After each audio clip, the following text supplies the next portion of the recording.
Happy New Year! It's Saturday, January 2nd, and you're watching The Great Lost Rewatch. Today we're talking about the beginning of the end.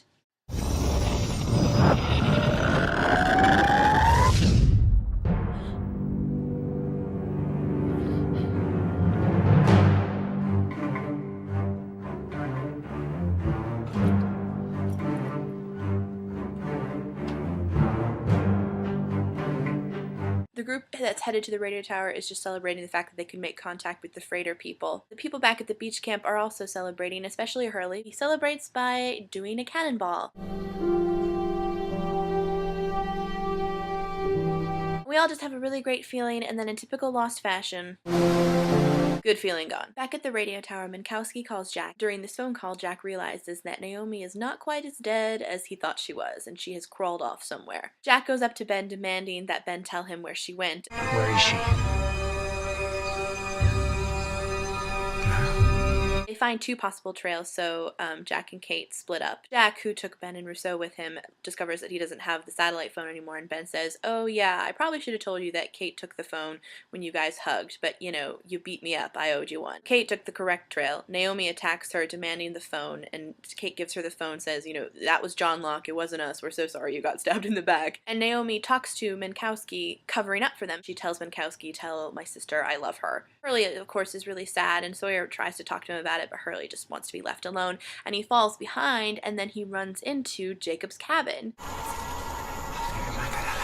Uh-oh. I know I still call it Jacob's cabin, but it's not his cabin. I don't know what else to call it. If anything, it's Horace's cabin, right? He's the one who built it. So Hurley approaches the cabin with caution, looks in. They've always put an emphasis on that painting of a dog when we look into the cabin. Is that for us just to know it's the same cabin? I don't know. And we see very clearly sitting by the table there is Christian Shepherd.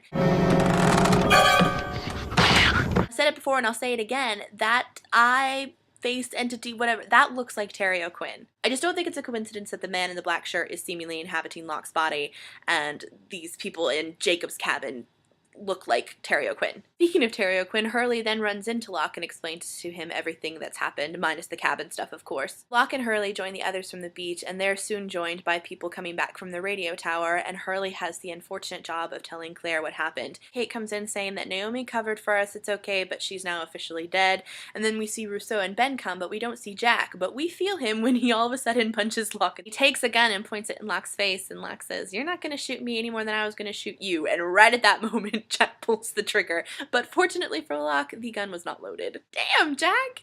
You were gonna kill him! Locke addresses his people, reiterating that the people on the freighter are coming to do us harm, so I'm going to go to the Dharma barracks until I can think of a plan. Jack says, "Nobody's going with you," and then Hurley says, I am. I'm going with my friend Charlie." Very emotional. People that split up to go with Locke to the barracks are Hurley, Claire, Sawyer, Rousseau, Ben, Alex, and Carl. That's not all the people, but the other people are soon going to be dead, and they have no lines, so who really cares? Jack kind of walks off by himself to contemplate, but eventually he and Kate end up at the cockpit. Day one, the pilot, we had Jack, Kate, and Charlie walking off to the cockpit together. It shows you how far the show has come. Even Jack says it feels like 100 years since we've been here. We see the helicopter, we see someone jump out of the helicopter. Did anybody else at this moment feel the urge to tell Faraday to run far away or your mother will shoot you in the back?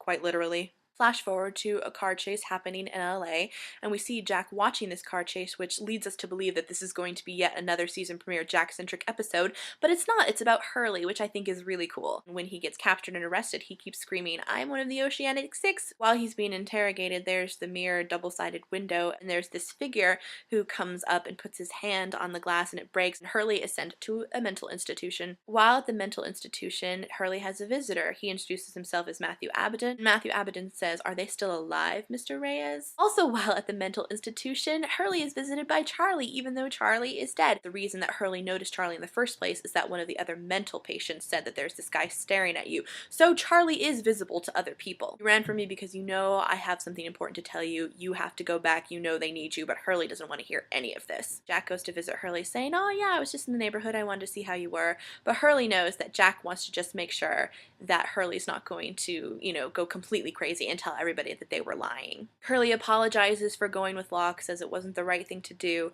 but "I think we have to go back now, Jack." And Jack says, "We're never going back." And Hurley says, "Never say never, dude. See you in season 5. And that's where we're going to leave it today with the introduction of Daniel Faraday. Liz, you're talking about Confirmed Dead tomorrow, so I'll see you then.